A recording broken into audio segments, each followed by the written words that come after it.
Hello everyone, welcome to our channel JMD classes. So friends, आज है 15 फरवरी 2022। आज से जो भी इम्पोर्टेंट करंट अफेयर्स होंगे वो हम इस वीडियो में डिस्कस करेंगे। तो चलिए स्टार्ट करते हैं।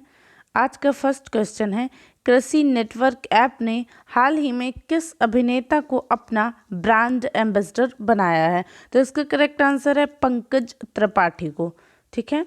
सेकंड क्वेश्चन है, वर्ष 2022-23 के लिए the institute of chartered accountants of India यानी कि ICAI के अध्यक्ष के रूप में किसे चुना गया है? तो इसका करेक्ट आंसर है देबाशीष मिश्रा को। ठीक है, किसे चुना गया है? देबाशीष मिश्रा को चुना गया है। देबाशीष मिश्रा को वर्ष 2022-23 के लिए the institute of chartered accountants of India का अध्यक्ष चुना गया है। मित्रा जो कि ICAI परिषद में अपने तीसरे कार्यकाल की सेवा कर रहे हैं, 34 से अधिक वर्षों से लेखांकन पेशे में हैं। चार्टर्ड अकाउंटेंट होने के साथ साथ वे कास्ट अकाउंटेंट और कंपनी सेक्रेटरी भी हैं। उनके पास वाणिज्य में मास्टर डिग्री है और वो कानून में स्नातक होने के साथ साथ एक योग्य सूचना प्रणाली लेखा परीक्षक भी हैं। तो ये याद रखिएगा। ठीक है। नेक्स्ट क्वेश्चन है, ग्लोबल एंटरप्रेन्योरशिप मॉनिटर यानी कि जिम 2021-22 के रिपोर्ट में भारत किस स्थान पर है? तो इसका करेक्ट आंसर है भारत चौथे स्थान पर है। ठीक है।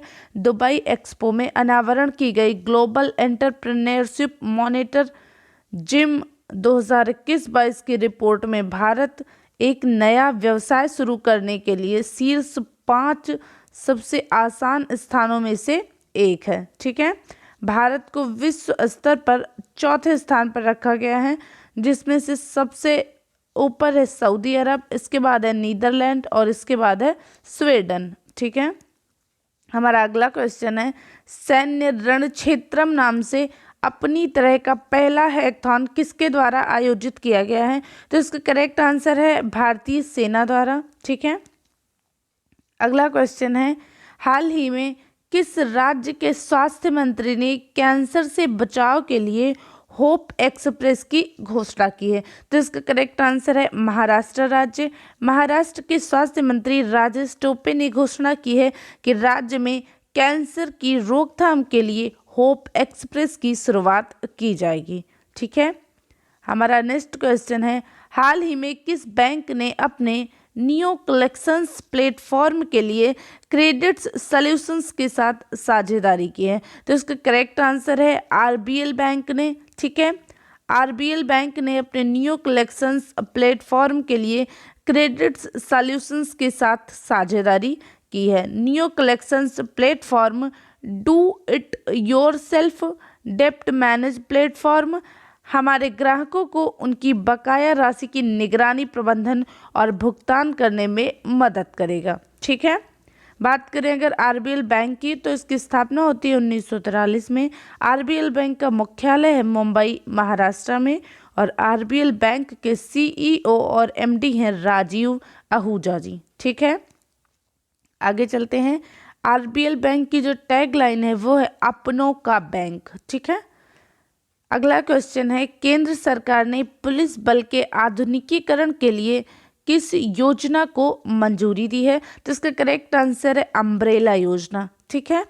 केंद्र सरकार ने 2021-22 से 2025-26 की अवधि के लिए राज्य पुलिस बलों के आधुनिकीकरण की योजना scheme of modernisation of state police forces को मंजूरी दी है। इसके लिए अम्ब्रेला योजना स्टार्ट करी है।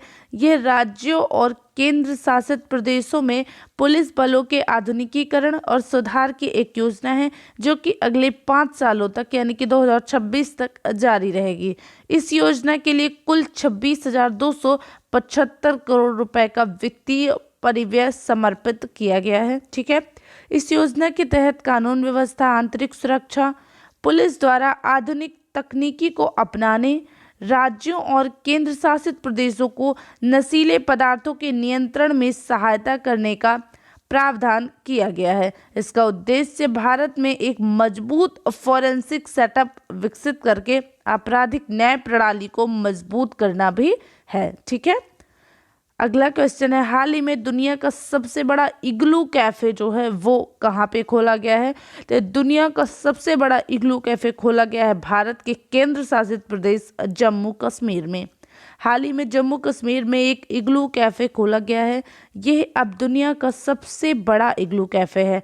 इस कैफे का नाम क्या है? तो इस कैफे का नाम स्नोग्लू है और इसे वसीम शाह ने बनवाया है। ठीक है, ये कैफ़े कश्मीर के गुलमर्ग में बनाया गया है। इसका व्यास कितना है? तो 44 फीट और ऊंचाई है 37 फीट। ये कैफ़े इस क्षेत्र के प्रमुख पर्यटक आकर्षणों में से एक बन गया है। इस कैफ़े में 2 खंड है, एक खंड कला के लिए, दूसरा बैठने के लिए है। इसमें 10 टेबल है और कैफ़े में 40 लोग बैठ सकते हैं। इससे पहले सबसे बड़ा कैफ़े कहाँ पर था? तो स्विट्जरलैंड में था। ठीक है, बात करें अगर हम इग्लू की, तो इग्लू जो है वो बर्फ़ से बनाए जाने वाले घर होते हैं, उन्हीं को इग्लू कहा जाता है। बर्फ़ हवा के अणुओं को फंसा लेती है। ये हवा के अणु जो है वो घर को अंदर गर्म रखते हैं। ठीक है, हमारा अगला क्वेश्चन है, PSLV C-52 मिशन किसके द्वारा लॉन्च किया गया है? तो इसका करेक्ट आंसर है इसरो के द्वारा। भारतीय अंतरिक्ष अनुसंधान संगठन इसरो ने 2022 के अपने पहले मिशन को 14 फरवरी 2022 को लॉन्च किया, यानी कि कल। गौरतलब है कि ये मिशन 14 फरवरी को सुबह 5:59 पर लॉन्च किया गया। ध्रुवीय उपग्रह प्रक्षेपण यानी कि PSLV C-52 को सतीश धवन अंतरिक्ष केंद्र श्रीहरिकोटा के लॉन्च पैड से लॉन्च किया गया है और इसमें एक पृथ्वी अवलोकन उपग्रह को भी साथ में ले जाया गया है। ठीक है, EOS-04 एक पृथ्वी अवलोकन उपग्रह को भी साथ में ले जाया गया है। बात करें अगर PSLV C-52 की, तो इसका वजन जो है वो 1710 किलोग्राम है। ये EOS-04 के चारों ओर 530 किलोमीटर की सूर्य तुल्यकालिक ध्रुवीय कक्षा में परिक्रमा करेगा। ठीक है, हमारा अगला क्वेश्चन है, फ्रैंक वाल्टर स्टीनमीयर फिर से किस देश के राष्ट्रपति चुने गए हैं? तो इसका करेक्ट आंसर है जर्मनी। 13 फरवरी 2022 को एक विशेष संसदीय सभा ने जर्मन राष्ट्रपति फ्रैंक वाल्टर स्टीनमीयर को 5 साल के दूसरे कार्यकाल के लिए फिर से चुना है। इससे पहले भी राष्ट्रपति कौन थे? तो यही थे फ्रैंक वाल्टर स्टीनमीयर। ठीक है, वो 2017 में राष्ट्रपति बने थे। इससे पहले चांसलर एंजेला मर्केल के विदेश मंत्री और चांसलर गेरहार्ड श्रोएडर के चीफ ऑफ स्टाफ के रूप में इन्होंने कार्य किया था। ठीक है, तो ये रहे आज के क्वेश्चन। अगर आपको हमारी क्लासेस पसंद आती हैं तो इन्हें लाइक, शेयर और हमारे चैनल को सब्सक्राइब ज़रूर कीजिएगा। Thanks for watching. Thank you so much.